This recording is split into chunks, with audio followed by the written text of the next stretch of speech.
Hello and welcome back to another episode of the Rebecca Adehill show. I hope that you are having the most incredible start to your week. Today, I am bringing you a conversation from my series, Voices of Impact, and I am sitting down with the most requested guest. You asked and I have delivered. She is the queen of personal branding. I have also had the privilege to coach and guide this incredible human. And last but not least, she is also one of my dearest friends. It is my absolute pleasure to welcome Ange Simson to the show. Hi. I had no idea I had even been requested once. So You have been requested a lot. that's an ego boost for me. Yeah. How does that feel? I'm like, wow, okay, great. Thank you. Yeah. I'm glad that I'm helping out here then in some way. I think people are very curious because obviously it's very clear that you and I have a beautiful friendship. And I think a lot of our followers also know that we have worked together. Yes. And they are curious to be like, how do you navigate it? Tell us all the things. How did your friendship blossom? You know? Yeah. And I think that is really the conversation we want to have today of like how we started our friendship, how we transitioned into coaching client type relationship, then transition back into friendship. And I think that has just been the most magical transition ever. Yeah. So let's just go right back to like 2021 when you dropped into my DMs. Did I? You did. Okay. Yeah, I probably did. I loved your hair. I was obsessed with you. Had the cutest hairstyle and you did the cutest reels. And I remember being like, if she's on the Gold Coast, yeah, I need to meet this girl. She's cool. Yeah, I love that. And you dropped into my DMs and you were like, your reels are funny. And I'm like, babe, you're funny. You're like, no, you're funny. And we haven't stopped having that exact same conversation for like 3-4 years. Yeah, it has evolved from that point. But since then, we actually caught up in person and we went to a couple of events together. Yeah. A beautiful friendship kind of blossomed from that point. Yeah. Yeah. And then I recall that I got a phone call from you. This is probably like a year and a half later. Yeah. It's a year and a half ago. It's a year and a half ago. Yeah. So I remember getting into my sauna and you're like, hey, babe, can we just have a chat? I think I want to step into coaching. Yeah. Can we have a conversation? And in that moment, I just thought we were obviously just friends and I just thought, perfect, I'm just going to jump into my bikini. I'll be in the sauna in 5. I'll give you a call. But in your mind, it was a sales call. This was a sales call. I was like, I'm going to let her sell me her coaching and I'm going to work with her. Yeah. Yeah. Talk me through that. When did that kind of like moment happen for you? Because you were in network marketing for quite some time. Yeah. And then you felt a bit of a pull to transition into coaching. Yeah. When did you know that was time? Like, what was that kind of thought process like for you?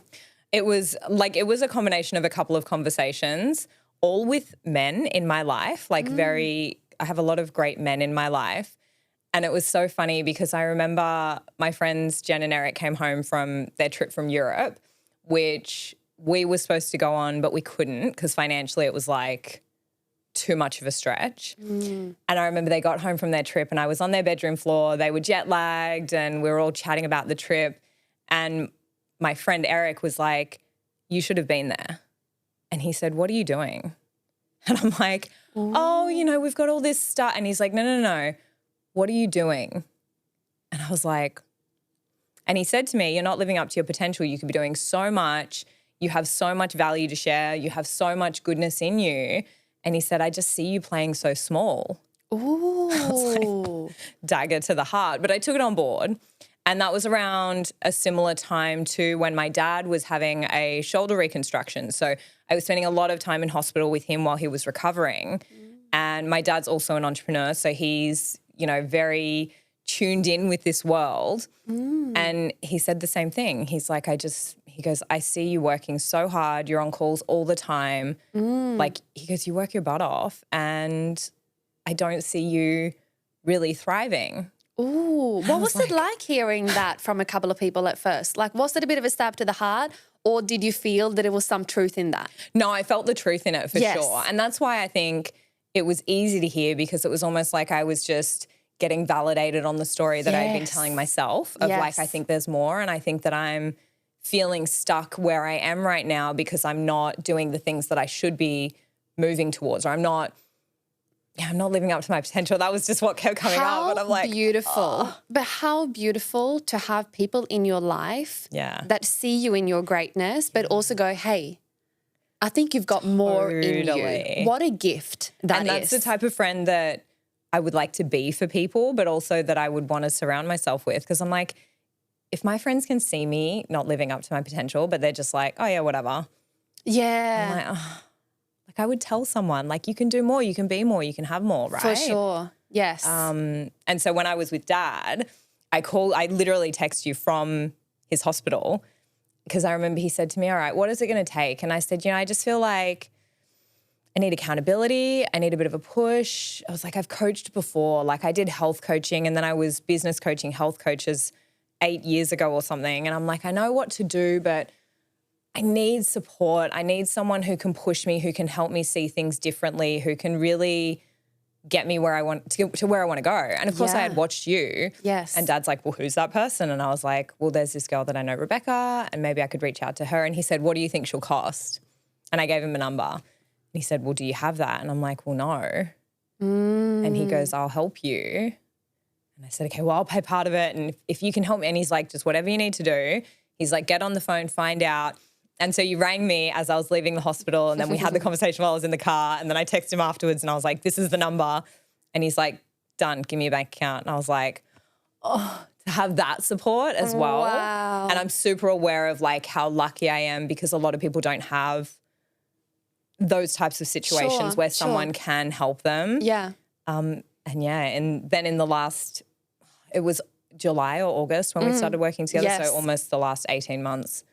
Yeah, I've been paying him back. I paid off I had about $75,000 worth of debt that I've been paying off. I'm like, this has just been like, and that was it. There was all this weight that I had at that time when I chose to come to you where I was like, I'm sick of living with the weight. Yes. Like I know better. Why am I not doing better? I'm sick of living with the weight. Yeah. Wow, that is incredible because that whole conversation for me, because I was just having a great old time in my sauna, just I'm thinking, like, sell to me, woman. I was just giving you a good kick up the bum and be like, 100% do this, do that. And you were like, no. So like, can I work with you? What's the number? And I was like, oh, okay. And it just did not cross my mind. It did not cross my mind. And, but anyhow, when you said, I'm in, I want to pay you in full, I remember sitting down at my kitchen table and I was like, fuck, you're a vibe. You're an absolute vibe, because the conviction you had when you said that you were in, that conviction has not stopped. Something happened within you the moment you said, I'm in. Yeah. When I choose to do something, I'm pretty hard to pull away from it. Tell me about that. Where did that come from? Where did that determination come from? Because I often speak about in my spaces, like you are, and I'm not saying this because we're friends, you are one of the most coachable humans that I have ever worked with, that was so willing to see all parts of yourself, that were willing to have some really hard truths reflected to you, but also allowing me to hold you in your absolute highest. Yeah. You were executing consistently week after week after week. We had a wobble, we got back up, and then we kept executing no matter what. Where did that come from? I've always been like that. And to be honest, I think having the upbringing I had where, again, Dad has his own business. My mum has always been the type of woman who is just so driven. She'll get stuff done. She doesn't complain about it. But the biggest thing for me is I always look at the people around me and I want to ask myself, well, if they've got something I want, why wouldn't I listen to them and do what they say? Can you just say that again? Because that is so good. And I would see you posting your income. And there was a point where I was like, I muted you because I was like, You muted me? I muted you. I was like, this bitch, no one is making this much money. Like, she's got to be, like, I'm like, no. And then I realized it was just me creating my own limits so I didn't feel so bad about where I was. And so, for me, when I looked at it, I went, okay, well, I would love to be having $50,000 months. Yeah. That would be life-changing. And it never comes from the space of I want to make $50,000. It comes from the space of, since my youngest was born, I have been saying to my kids, we're going to go to Disneyland one year. We're going to go to Disneyland. And every single year I look at my vision board and I see like the Disney castle and I'm like, another broken promise. Or like, you know, I see something I say that I was going to do or say that I was going to achieve and I'm like, there we go. Yeah. That doesn't feel good. And then you decided to lean in. But this is what I love so much. You can mute me. It was really funny. I had a strategy call with a new client who now she's like, we had a strategy call. She has started working with me for 6 months now. We had an incredible kickoff call. She cried in the DMs of gratitude before we had even had our first session. Yeah. Now she's like, now I've started a separate savings account. She goes, I want to be in all your spaces. Like she's just absolutely incredible. But then we jumped on the call and I was like, this is so good, like a new beautiful human into my world. She's like, I've got something to tell you. And I was like, what do you want to tell me? She goes, I followed you and unfollowed you 6 times before I was ready to learn from you. And I was like, what's this pattern of, and I'm noticing this and perhaps like you felt it with me. I have also felt it with people. Yeah. Why do we get so triggered? I think we're not willing to look at the parts of ourselves that aren't living up to where we know we could be. And so when we see other people, like I always say, your desire is something that you have because it's available to you. Your desire is there because it's somewhere in your future. It's just you making the moves that takes you to that space. And so when we see it and we're not actively working towards it, it feels icky. And I think what we do is we project outwards and go, well, that person makes me feel icky. And it's like, no, they don't.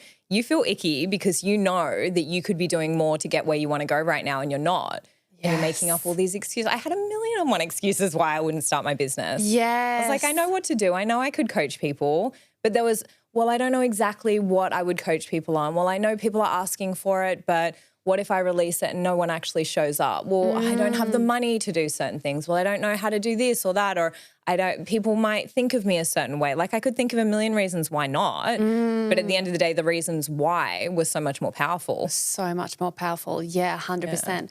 So if someone is now sitting in the moment of where they're like, maybe they are pushing the responsibility to other people, maybe, you know, maybe we are triggering to them, maybe other people are triggering to them. Like, how do we actually move past that? Because I think it's okay. I've had plenty of people. I always say the story often goes, you trigger the fuck out of me. I'm going to unfollow you. I'm like, I don't want to see what you are doing. And then they're like, oh, now I'm ready to take responsibility, to lean in, to learn from you. And then it's like a beautiful, abundant love story that kind of unfolds.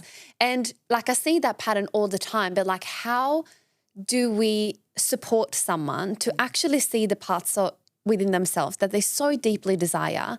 What's that first step? Well, it's not on us, it's on them. And the first step is awareness. Like if you can be aware of your patterns, your habits, your thoughts, you know, I always say to my clients, every single thought you have creates the emotion and action happens. You create a story around it and then you create an emotion from the story. And what we actually have control of is not always what happens, but we have control over the story that we tell ourselves about it. So in every single moment, I could have taken Eric, my dad, my friend Scott saying these things to me and I could have created this story of, you know, how dare they, I'm working my butt off, I'm trying so hard, you know, I've been divorced, I've gone through financial hardship, I've had to pay out all this money, I've had to do this, do that. You have no idea. Like I could have gone into so many stories that would have created an emotion that made me move in a different way. But I choose the story and I choose the story that's going to serve me. And the story that served me was, these people love me. These people want better for me. These people care that I do what I've been put on this earth to do. So I'm going to listen to that story. And then that story creates the emotion that creates the motivation to move. So I think for people, it's becoming aware of when something happens in your life, what type of story are you creating to create the emotion you need? Because if the emotion you need is motivation, excitement, you've got to change the story first. And that comes with awareness. 100%. Hope that makes sense. It makes perfect sense because what I saw in you, you made the decision. It's like, you're like, wow, these men believe in me. That was the story. They're like, they actually see my potential. Now I have an opportunity to rise. And there was a part of your energy perhaps it's like, oh, I've got more in me. And that feeling, you know that feeling when you've got more in you, if you don't have the clarity of your path, it's like, where am I putting all of this energy that I have within? And if you don't have a clear path, for me anyway, that can show up as a lot of frustration because I'm like, I've got all this energy. I want to make this impact. I want to move. Totally. But if we don't know where we are going, we're like, what the fuck am I doing with my life type thing? Sometimes the energy goes into creating problems unconsciously. Like, I don't think we're like, I'm going to make a problem, but I feel like then that excess energy goes into, well, I'm going to put it into things that don't actually serve me so that I have more to kind of complain about and more reasons why I'm not living up to my potential. Do you know what I mean? This is good. Like, this is good because it's good. I think it's important for all of us. Yeah. Because we can all find ourselves in the moments where we're like, oh, maybe we're playing that victim, or maybe we are creating, more stories that aren't serving us in that moment. Yeah. And that level of self-awareness, that is continuously, like, we have to work on that continuously. Yeah. Like, I think it's a forever thing. It's like a moment by moment choice. Yeah, right? definitely. But what was so cool to witness, you came in and we worked together privately for 3 months. We had a 24-hour immersion at the Langham to kind of kick things off, which was just the most incredible, So most fun. abundant 24 hours ever. Like, I felt like you left the Langham with like clarity, but watch me fucking go. It's like I can finally put my energy towards something, and the levels in which you grew month after month, and you promised me on the first night, and I brought up the screenshot today. Here it comes, because I brought up the screenshot before. I've got evidence, and now I'm going to speak it out as well. I'm ready. You said, once I hit 50K, I'm going to buy you a massage, because I spoiled us to a beautiful massage at the Langham. I loved that massage. The best. So good. Harmony massage, just to like really let the vision like integrate into our beautiful bodies. That was one. And then the second you said, once I hit 300K, I'm going to spoil us an overnight with a massage. I'm ready. And I am pretty sure that you have hit over 500,000 since you started. Yeah. Yeah. We 10x'd your investment. Yeah. More. But within the time frame we work together. Oh, yes, totally, yeah. Since then, the year and a half, you have skyrocketed into complete heights. Yeah. So let's talk about the actual transition out, because or even when we were in together, working together, because I was really mindful that I was now stepping into a different role. Yeah. And it was actually a conversation that we had, and I think this is such an important for us conversation to share right now, because in order for the experience that you were stepping into, it was very important for me that you felt extremely held by me, that I wanted to have very clear boundaries, that now I was stepping in. Like, friendship, Ange and Rebecca has to get sort of put to the side a little bit. For Coach Rebecca to step in. For Coach Rebecca to step in. Yeah. And it was a really beautiful conversation that we had. And I said, I'm not going to come to you with my problems. I'm not going to, like, it's going to be, I am here for you. Please let me hold you. Yeah. How did that feel for you to be on the receiving end of that? So nice. Yeah. Even Adam says to me often, like, even lately we've had this conversation of like, why do you struggle to let people hold you? And I think when you make an investment in yourself in that way, you're kind of like surrendering to it. You know what I mean? So when it's a friend who's saying to me, oh, let me help you out with this or help you out with that, I can tend to be quite resistant of like, no, I want to keep the boundaries. Like, I don't want to be, here, or like, I want to keep it separate. But when you make an investment like that and you say, okay, well, I guess I need to make the most of this. Yes. It's a different energy. If I had just come to you as a friend and said, hey, I'm thinking of starting a business. Can I take you for lunch and can I pick your brain? Yes. That's obviously not a very fair, energetic exchange. Yes. Lunch for a $500,000 business? Yeah. It doesn't quite work. So, I mean, I think when you invest in yourself, you surrender in a different way because I'm like, I'm not wasting this investment. I'm going to let myself be held. Yes. And it's been such a good lesson for me in every area. Like I told you, I've hired a trainer who does my training programs and my nutrition now. And I'm like, I knew what to do, but I've invested a lot of money in this person to basically keep me accountable. So I'm doing it because I'm like, I'm not giving up on that investment. Again, it's just like, I always say an investment in yourself is a level of self-trust, because if you put money on the table and say, well, I'm going to put this money on the fact that I'm going to do this thing, that's the biggest step, because you're telling yourself, I believe in myself so much that I'm going to put this chunk of cash that could go into my mortgage, my family holiday, my like whatever else it may be. I'm putting that into me, so I need to deliver. And the fact that I'll even invest that means that I know I will. That is ultimate self-trust. Yeah. That is absolutely incredible. Totally. Yeah. And I can really see that for myself as well, that it's like I have unwavering belief in myself. Yeah. Like genuinely. It's like whatever I want to do, I know that I'm going to do it. Yeah. And carrying ourselves with that knowing, and I feel like we definitely share that. Like we want something, we go and get it type thing. Like no is like no such thing in our worlds. Yeah. And do we still navigate like some mindset challenges? Do we ever have fear and, you know, whatever else? Some princess behavior, maybe. Princess behavior, absolutely. Like that definitely comes up.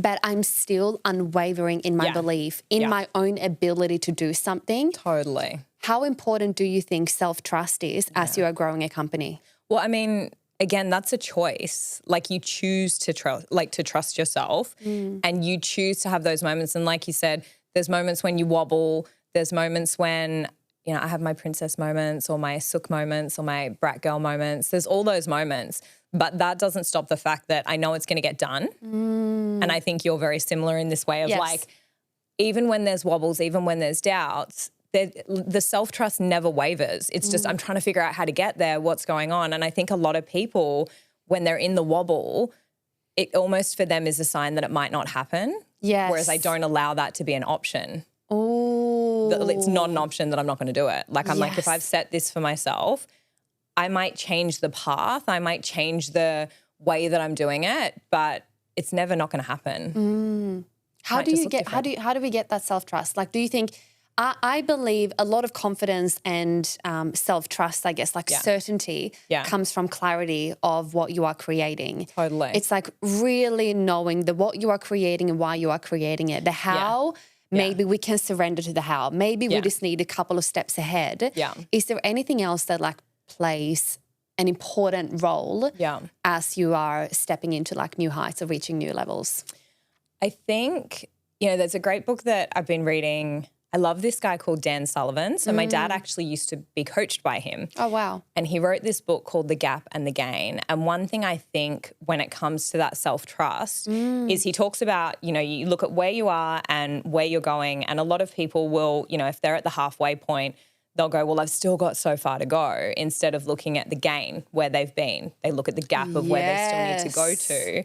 And I think there's so much power in looking backwards and measuring backwards against yourself, whereas a lot of people are measuring not only forward towards where they want to go, but they're measuring against other people. Yes. So I think that behavior of looking at someone else and saying, well, I'm here, but I want to be where they are, that's where you lose a bit of the confidence, because you're not measuring your own performance. You're measuring against someone else who might have been in business for so much longer, might have other ways of doing things that has fast-tracked their journey, like that you haven't figured out yet. And so when you're looking at other people or you're looking at where you think you should be instead of where you are, you're just constantly putting yourself in this state of losing the trust that you're going to get where you're going to go. Ooh. So it's like if you can measure backwards, like whenever I have a moment of like, oh, I wish I was further along, I wish I was here, I wish I was there, I'm like, well, hold on a sec.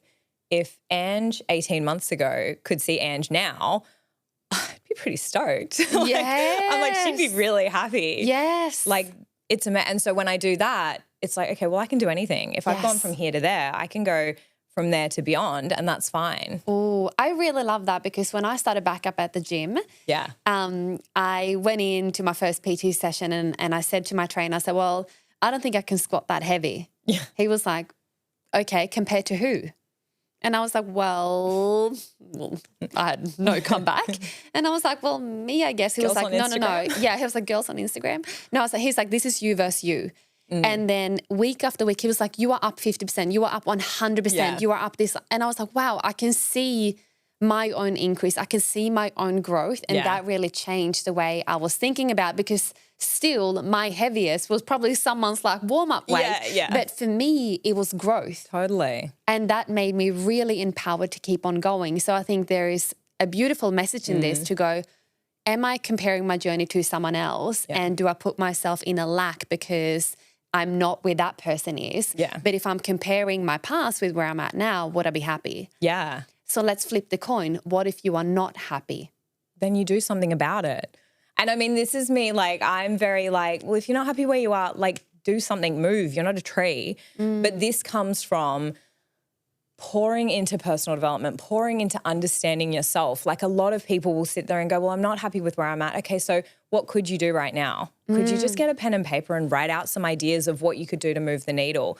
Could you go and stop saving posts on Instagram and actually go implement the stuff that you could learn there? Could you hire a coach? What would it take to hire a coach? Could you borrow money from a family member if you need to, or sell some stuff on Facebook Marketplace that you don't use? Like, I'm always thinking, what can I do? Not what's holding me back. And that's the difference there, is the people that go, well, I'm stuck and I'm not where I want to be and maybe I'll never get there. They're not trying to figure out how to get there. They're focused on the fact that they're not.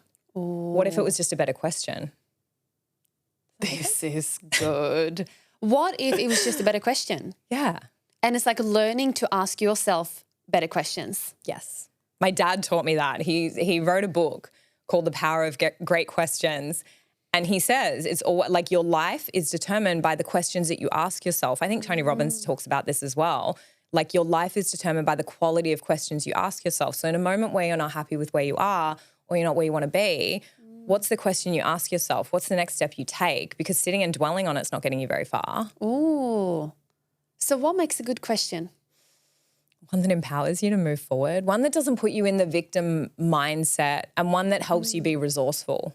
Yes. You know, I think about people, say someone's in a situation, you know, where they want to lose weight, but their partner always orders pizza every night or something like that. Yes. And so they sit there and they go, okay, well, you know, I can't lose weight because my partner eats unhealthily. I can't lose weight because I'm constantly surrounded by certain foods. And they're basically putting themselves in a situation where they're the victim to their circumstances.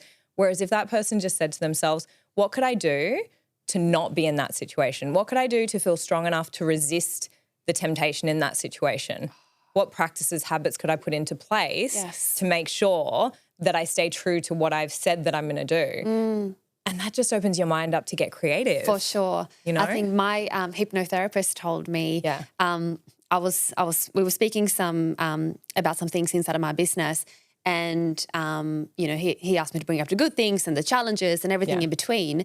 And then he went down the path of the challenges. And then he goes, tell me why those challenges are benefiting you right now. Yeah. And I was like, what do you mean? Like, my instant response is like, no, it's a challenge. It's not good. Like, he was like, no. He goes, pause for a minute and tell me why they are benefiting you right now. The list was endless. Totally. Of why I was so grateful for those challenges. Like, it actually brought me to tears. Yeah. Of like, this is going to make me better at this. This is going to help me navigate this. I'm going to get more clarity here. Yeah. I figured out the leak in my business. And like, it was so many things that I actually learned about myself. And there were so many benefits to having that problem in the first place. Yeah. It's like there's always a lesson. There's always a blessing in it. There's always something that we can learn, right? Yes. Always. And I think about that when I'm navigating now challenges inside of my company. Yeah. I am grateful for them because I know they're going to make me a better mentor. Totally. It knows that it actually allows for me to give more depth and give more meaning and have more experience versus like, I'm not just showing up like for the good vibes and sharing all of the good. It's like, I think learning.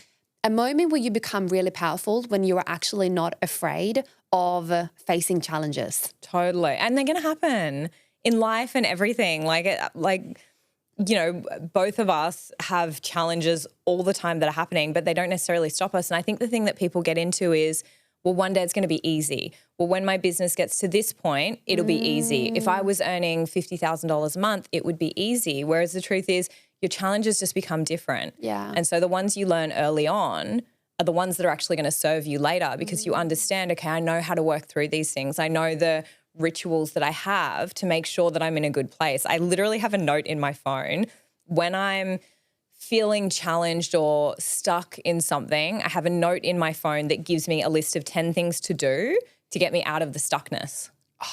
And I'm like, I just go to the note and I'm like, all right, number one, like write it out. The first thing is just write it out, like get a journal and write out what the actual problem is. and like put it pen to paper and work out, is it actually as big as I think it is, or am I making it bigger in my mind? Because when you write it down, it just puts everything into perspective. Yes, there's so much power in that, isn't it? Yeah. What's another thing that we can do? Movement. Like I'm like, if I feel stuck, if I'm like, I can't figure this thing out, go for a walk.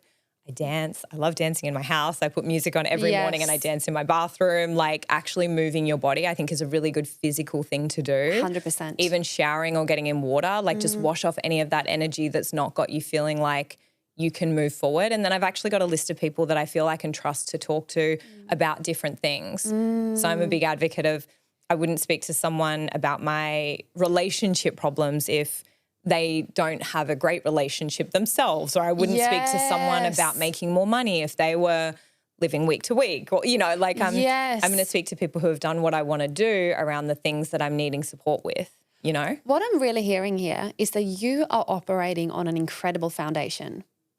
It's like you've got you.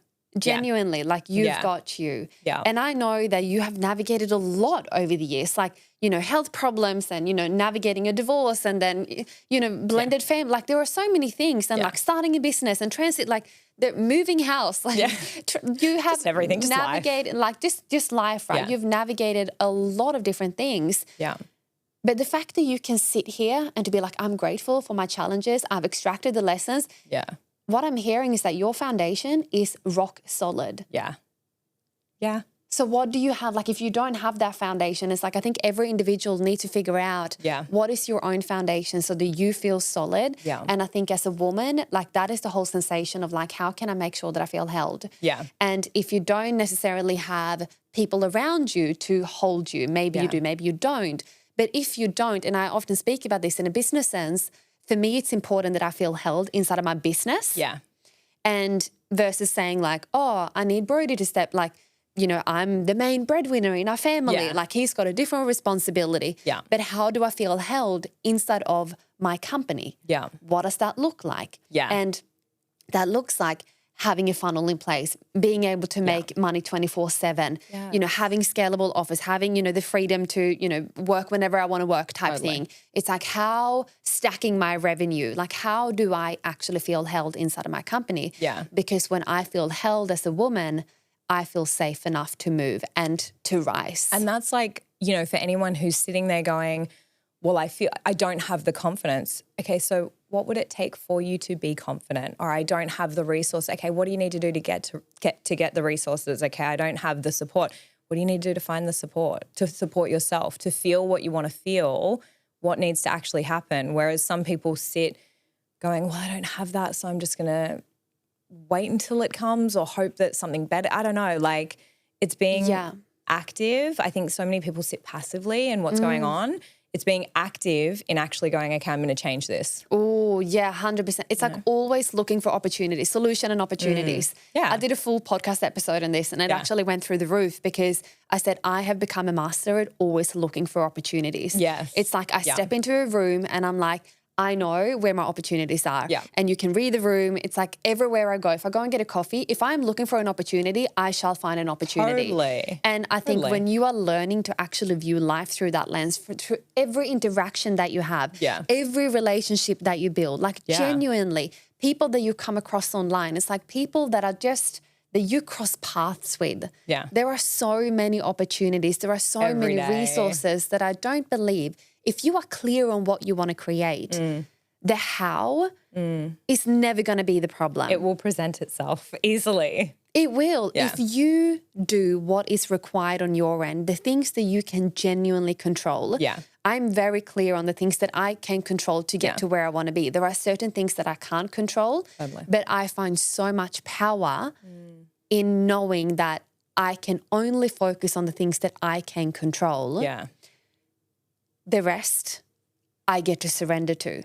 Well, you can control your response to it, your reaction to it. That's where I'm like, you know, the things that are happening outside of us, we don't get to control those. But again, we get to control the story. We get to control how we respond or if we react. And it's like, that's where the beauty is of business, especially in all areas of life, though, is that we actually can change the story that we tell ourselves, change the emotion and let our emotions drive us in a positive way. Yes.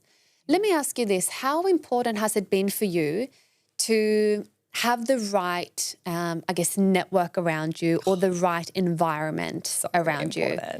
Talk me through that, because I know that it's kind of a saying, like a lot of people just like be mindful of your environment, but genuinely, is it that important? Yes. Oh my gosh, it's so important. Yes. And like it's, from the people you hang out with, it's one of those things where you've really got to take a look and ask yourself a couple of questions. First and foremost, if I'm the average of these people, and it's like I feel like everyone's heard it and everyone's said it, but it's like the 5 people you spend the most time with, you're going to be the average of them. If you hang out with 5 smokers, you'll be the 6th. If you hang out with, 5 people who have takeout food every night, you'll be the 6th. If you hang out with 5 people who don't value health, exercise, personal development, you'll be the 6th. Like you'll naturally drift away if you're different to them, but it's in our nature to kind of fit in. Is that why we hang out all the time? All the time. All the time. No, I can really see this for myself. And I felt that when I moved up here to the Gold Coast, I was living on the Central Coast for a little while after we moved up from Sydney. Like Sydney was such a vibe. You know, that was just like, but it was a different life before I became a mum or I had Carter down there. Yeah. And then I moved up to the Central Coast and I just felt this disconnect. Right. That my environment was just not supporting me to thrive. Yeah. That really like the bare minimum I did back then, I was like, I was the unicorn. Oh my gosh, I did so much. And I'm like, no, I'm not. No. And I think what I really love about our friendship is that we get to see each other in our potential, but we can hold each other in the depth and the challenges. Totally. Can we just go there for a minute? Because that's important to talk about, because not everyone's going to be perfect as well. Like I think this is the thing, like we think, okay, well, to have this great circle, I need to only hang out with entrepreneurs and amazing marriages and this and that, and they're super healthy. That's not necessarily the case. I think it's being around people who value the growth that you value and that are working towards the things that you feel are important to work towards as well. Yeah. Because no one, like, I don't want to be like limiting in this belief, but really no one has all their shit together all the time. No. We all have challenges. We all have things that we're going through. And it's so different to be in a circle of people where when the challenges come up, it pulls them down, or they're negative, or they're victim, or they're not taking responsibility for how this played out for them because of what they've done.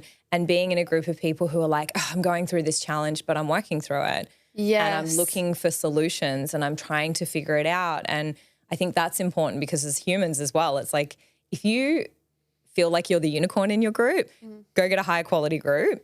Yeah. But if you feel like someone else is the unicorn, you're looking at them in a different way. You want to find people who you can hold them and they can hold you, and they've got the emotional intelligence basically. For sure. You know? And you know what I find as well, and I'm going to try and see, here we go.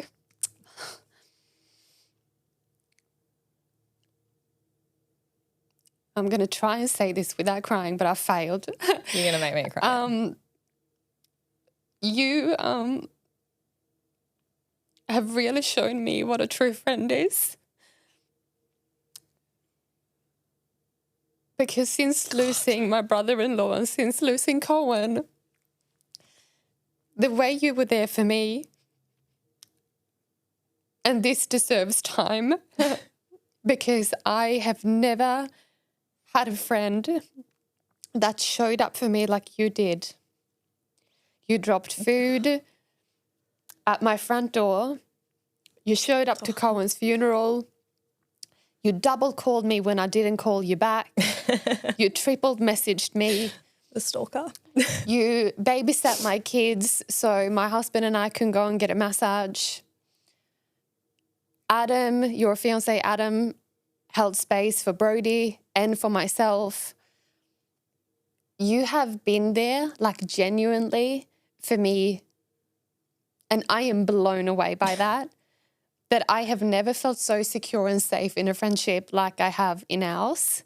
But I think what's so beautiful about that is that I'm not afraid of letting you see all parts of me, because when you look at me, I genuinely feel that you see me in my potential.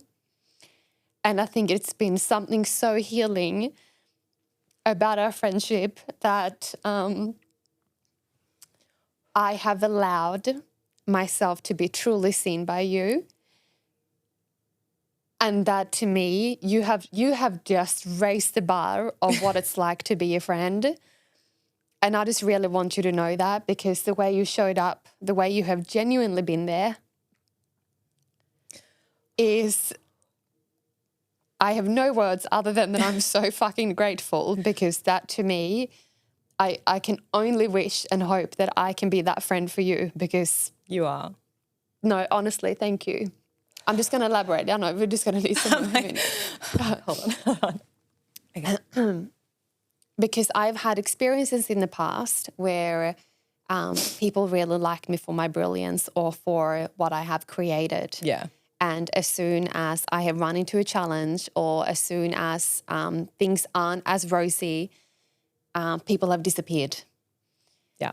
And I get that. I was really afraid. And I did have that happen, even with the experience of, losing Cohen. I have had, friends in my life that were there for the good times, and then they did not necessarily show up for the bad. Yep. And, that this is not to point fingers at people, but I think it's very clear to me what type of friend that I want to be. It's very clear to me what I value in friendships, and what a gift it is to be able to be held in my absolute depth of, pain and grief, but you still see me in my absolute potential. I love you. I have nothing to say on that. I just, I think I'm always going to be who I am to my friends, and that's a standard that I would hold to people around me too. And a part of it is probably, and like you said, there's been times where I felt like I needed people and they weren't there, which is, I'm like, you know what, they're not equipped. It's okay. I'm not blaming them. When I went through my divorce, it was incredibly low, like just wasn't, and would confide in people and then not hear from them again. And I remember thinking to myself, well, I have a choice right now. I can be mad at them for not living up to the standard I've set for them, but I can't, it's not my job to have expectations on people to act a certain way or to be how I think I would be. It's my job to just say, well, I love and accept people as they are, but I have a standard, and if the standard's not being met, people will be phased out. That sounds really mean. Yeah, no, but it's not mean, because I think I have been through, a couple of times now where it has been such a hard thing, but genuinely like broken up with friends. Yeah. And you have a breakup, and it's difficult. It's so hard. It's like having you're breaking up a friend. Like it's like a relationship, and it's difficult. And you mourn it, and like you're sad for it. You're sad for it's like a relationship. It's like breaking up with a boyfriend. But how do you know that it's time to maybe get a new set of friends, or knowing, because I think that maybe it's women or maybe it's men as well, but I feel maybe we've all been in friendships where we somewhat feel supported, but then that kind of like comes with like a bit of a elbow in the rib type thing, or it's like those like little underlying comments here and there, and I was like, oh, do they genuinely want to see me win, or are they triggered by my success, or whatever that is. Yeah. How do we know? Because as women, we are very intuitive. We know what's going on. We know. And how do you break up with a friend? So I know what I did, but my thing first and foremost is to make sure they're okay before anything, because if I feel like a friend is acting out of character, the first thing I want to do is, and again, it's the story. Like everything for me comes back to an event happens, we tell a story, we create an emotion.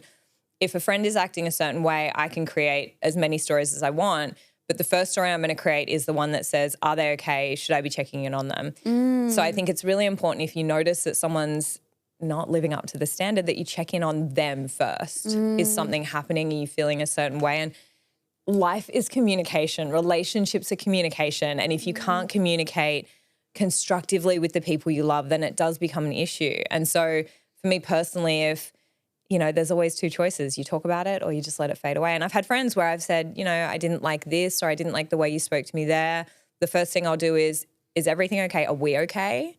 See their perspective of it. And if they're like, I think we're great, I think we're fine. Okay, well, let me tell you some things that haven't felt good to me, and being really conscious around, not pointing the finger of blame, but saying, I don't know if you're aware that when you said this, it made me feel that, or when you did this action, I felt left out, I felt hurt, I felt this or that. And I find this conversation so comical because I had this realization like maybe 8 or 9 years ago where I realized, because I went to an all-girls school and I dropped out because I felt disconnected. I had friends, I had some really close friends who I'm still really close with, but just being in an all-girls environment was challenging for me.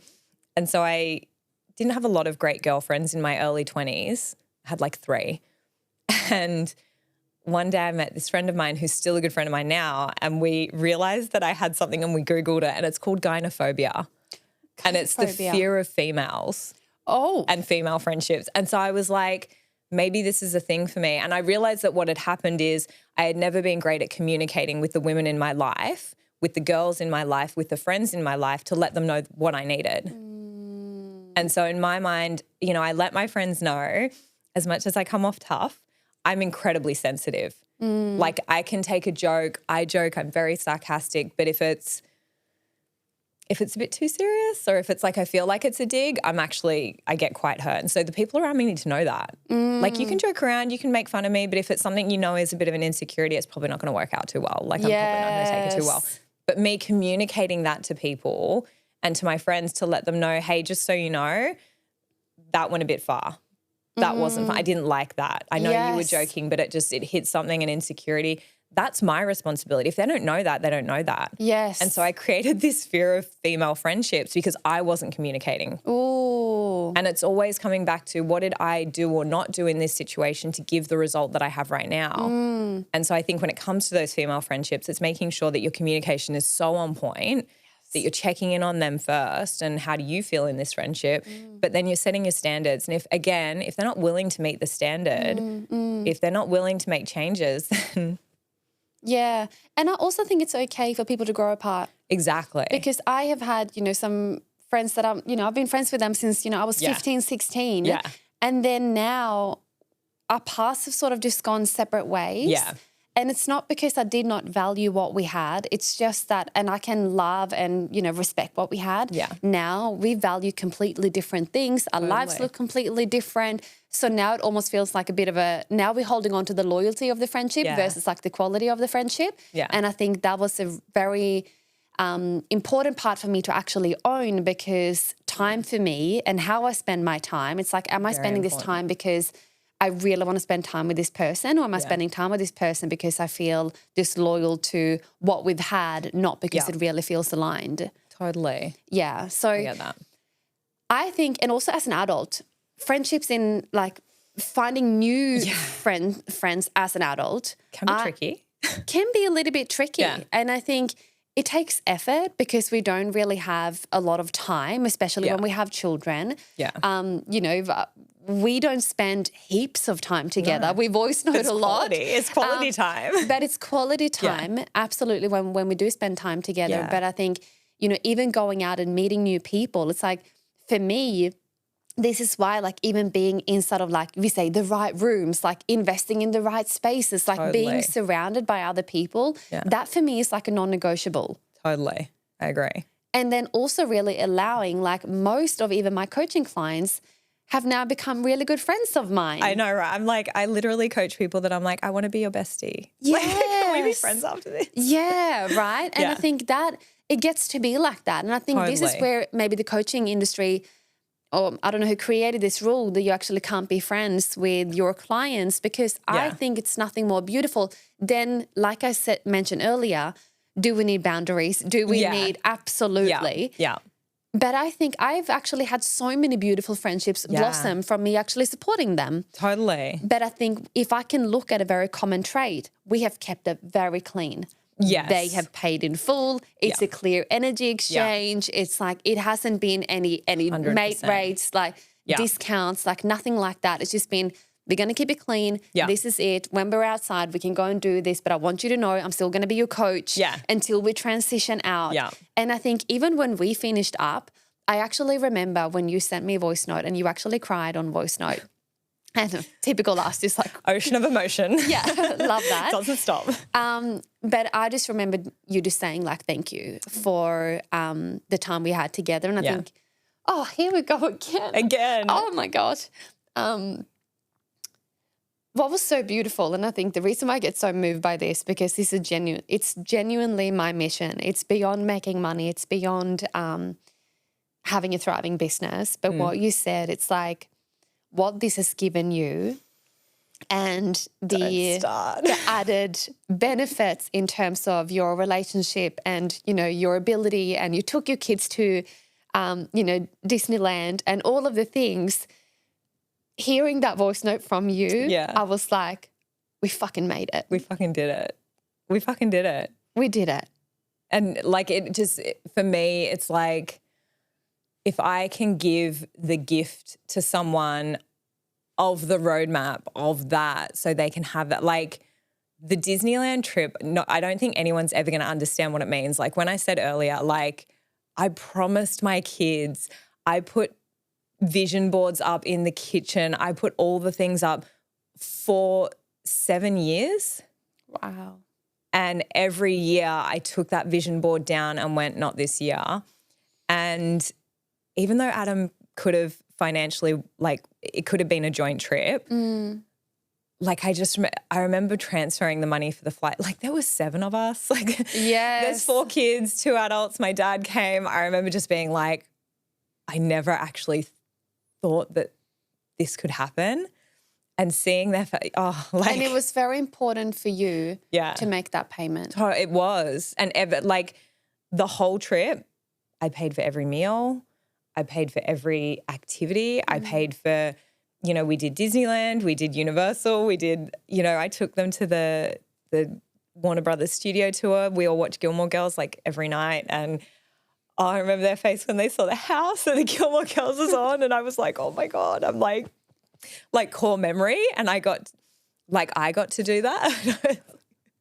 Can we cut all the crying? What is No, we're not cutting that bit. But it's like, you know, just core memory. I got to take them to do that. And even my stepkids, like, you know, the same for them. They're like, our parents have said for years they'd take us to Disney, and then like divorce happens and life happens and business happens. And my stepdaughter, she's 16, and when we were at Disneyland, we went on the first ride, and she's 16, like she's a teenager, but we went on the first ride, and she, it was like the Peter Pan ride. It wasn't even exciting, but she got off and she was crying. Oh my gosh. I was like, why are you crying? And she's like, I'm so happy. And then she did the same thing on the second ride, and I was like, you guys are killing me right now. Like I'm like, I can't take this anymore. My heart. But yeah, just every part of that trip was so perfect. Like everything I could have wanted it to be. I loved every part of it. And just the knowing of like, I did this, but the knowing that I couldn't have done it if I didn't have you just holding my hand, believing in me. Like there's one thing to have a supportive circle, but to have someone who's there going, no, we're fucking doing this is completely different, because there's so many people who can be there, you know, cheering on your goals when you talk about them, but they're not there when you're really like, okay, no, I'm frustrated. I don't know what to do now. I'm stuck. I don't know the roadmap. It's such a different level of support, and it takes you to a higher level. And that's why I'm such a big advocate of coaching. Yeah. It's why I had you. It's why I'll have someone to help me with health and, you know, weightlifting and all these. Like, I'm like, I will always have someone there, because it completely changes your life to invest in you and to make that decision with the right person and to just lean into it and trust it. Like I never would have had the last 18 months. And like you've seen, I'm like, my life is so much better in so many ways, not just because of the money, because of everything that I've been able to learn. Yeah, 100%. And I've seen that, like, I don't want to cry anymore. No, enough crying. But you know what it is though? Like the whole us getting emotional is simply because it fucking means so much. It means so much. You know, and I was a blabbering mess, like when I took my kids to Disneyland. Oh my God. You know, Brody's like, oh, are you crying again? I said, I'm just fucking crying because it's so good. Just not needing to say no. Like that is so all the sweat, all the tears, the sleepless nights and all the grit and the discomfort I had to walk through to create what I have created today. Yeah. I will do it again in a heartbeat just to see my children smile over some fairy floss at Disney World, the smallest things. And I think that has been the biggest gift. And like seeing that in you, and I remember getting that voice note and I was bawling in the car because I listened to it in the car. And I think I just want you to know that I'm so proud of you. Genuinely, like you are the most brilliant, intelligent, hot human. You have so many qualities that I just love about you. Thank you. And your clients are so lucky to have you. Your children are so fucking lucky to have you. You're just a freaking blessing. And I'm excited for us both to like kick some fucking serious goals and just keep moving and supporting each other and growing and collapsing, falling apart and getting back up and everything in between. That thank you for being my friend and for seeing something in me that you value. And I really hope that I get to be the friend that you are for me. You are. You are. Like, I think it's like what I really want for anyone who's still listening to this through all of our crying. What I really want people to understand that I think is so important to know is that we're both so imperfect. Yeah. There's so many bumps in the road. There's so many areas where we need to grow. But what I love about our friendship is even through the parts of my journey of my life where I felt moments where I felt unworthy, where I felt not enough, where I felt small. Yeah. I've created a story that made me feel small. You've never made me feel like that's an option to stay there. Yeah. You always raise me to a higher standard. Every in single our time. joking ways, in your like serious Ange butt kicking way. Like having someone in my life who I'm like, you love me unconditionally, but you don't let me stay small that's what is going to make my life continue to grow with more ease because the people you surround yourself with are so important. Yeah. And if I had someone who could give me 50% of what you give me, I would still be stoked because you give me so much. We are going to wrap this conversation We're going to go cry up. We're going to go for an ocean swim. Yes.